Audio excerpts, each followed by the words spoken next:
Okay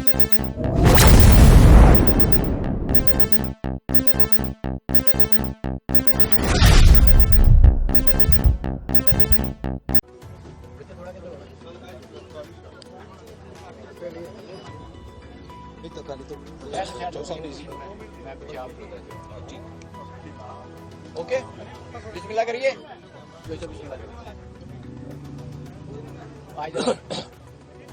السلام علیکم. یہ جو چودھری پرویز الہی صاحب کے گھر پہ اور ان کے اہل خانہ کے ساتھ جو ہوا ہے اس کی بڑی سخت مذمت کرتا ہوں میں. اور حیرت ہوئی ہے کہ اس قدر کے اس قسم کے اقدام کرنے کی یہ اس نگران دورانیے میں ایک نگران حکومت کے لیے اور اس کے سارے جو افسران ہیں وہ نگران ہیں. ایک لحاظ سے یہ آئی جی کو بھی پتا ہے کہ اس نے نگرانوں کے ساتھ ہی شفٹ ہو جانا ہے. یہ مجھے سمجھ نہیں آئی کہ یہ کیوں اس قسم کی نئی روایتیں ڈال رہے ہیں جو کہ کبھی سوچا بھی نہیں تھا کہ ہوں گی. عمران خان کا گھر جاتے ہیں جب وہ 200 میل دور ہے, اب اسلام آباد میں پہنچا گیا اور یہاں جان کے پتہ لگ گیا کہ وہ 200 اب جا کے اس کے گھر کا گیٹ بھی اکھاڑ رہے ہیں کرینوں کے ساتھ اور ارتھ موونگ اکوپمنٹ کے ساتھ. یہاں چودھری پرویز الہی کے ساتھ بھی وہی انہوں نے رسم دہرا دی اور گیٹ کو وہ آرمڈ پرسنل کیریئر اے پی سی کے ساتھ جس کی چادر اتنی موٹی موٹی ہوتی ہے کہ وہ بلٹ پروف ہو, اندر جو بندے اہلکاران بیٹھے ہوں, اس کے ٹکر کے ساتھ گیٹ توڑنے کی کوشش کر رہے ہیں.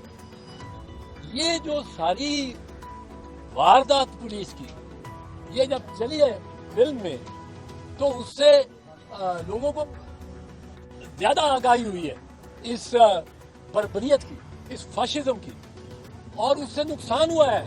حکومت کو نقصان ہوا ہے, نگرانوں کو نقصان ہوا ہے, ان کے اتحادیوں کو نقصان ہوا ہے. یہ کوئی یہ نہ سمجھے کہ چونکہ یہ چل گئی ہے فلم اور لوگ کوئی مرعوب ہو جائیں گے. مرعوب کوئی نہیں ہوگا. اور یہ اس کے خلاف ایک نفرت اور ایک مزاحمتی جذبہ پیدا ہو.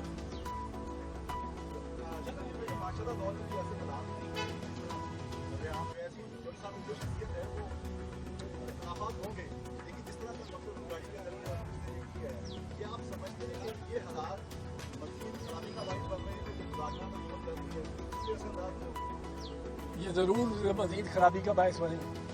ابھی تو لگتا ہے کہ ان کا منشا یہ ہے کہ یہ مذاکرات سے گریز کر جائے. ان کو جواز دو کہ یہ مذاکرات سے نکلے. اب مذاکرات سے نکلے تو وہ گورنمنٹ ایک بنائے گی جو جی یہی نکل گئے, ہم تو نہیں نکلے. یہ ایک ٹائٹ سپاٹ میں خان کو لانا چاہتے ہیں. بہرحال ان کی پارٹی اس معاملے میں اس کو سنجیدگی سے دیکھے گی. میں سمجھتا ہوں دیکھنا چاہیے کہ اس میں ایک پلان تو نہیں ہے, اب ایک منصوبہ تو نہیں ہے, منصوبہ جس سے کچھ حاصل کرنا ہے کہ 2 تاریخ کو ادھر سے بائیک آؤٹ ہو جائے اور وہ اپنا یہ سارا 14 مئی کے معاملے میں جو الیکشن کا آرڈر کیا ہوا ہے سپریم کورٹ نے, اور سپریم کورٹ کے آرڈر کے بارے میں ایک چیز میں آپ کو بتا دوں, اگر ججوں نے خود یا کسی کی تحریک پہ اس کے 10-12 دن نہ بڑھا دیے کہ اس وجہ سے کہ اب یہ ممکن ہی نہیں رہا کہ 14 تاریخ کو الیکشن ہو. وہ election commission chief election commissioner کہہ رہا ہے کہ جی ہمارے پاس کاغذ نہیں ہے, ہم نے کاغذ خریدنا ہے, لسٹیں چھاپنی ہیں, جو کینڈیڈیٹس کی ہیں ان کی فہرستیں چھاپنی ہیں, پوری جو پولنگ اسکیم ہے اس کی ساری لسٹیں ہر پولنگ اسٹیشن کے لیے چھاپنی ہیں, تو ہم نہیں کر سکتے. اب یہ اور ہمیں فنڈز بھی نہیں مل رہے. اب یہ کوشش کر رہے ہیں کہ کسی طرح وہ 90 دن کے معاملے پہ عدالت مجبور ہو جائے اور عدالت کہے کہ یہ 90 دن میں تو واقعی نہیں ہو سکتی. یہ ممکن ہے, پر میں یہ بھی بتانا چاہتا ہوں, میرا تجربہ 50-55 سال کا ہے وکالت کا.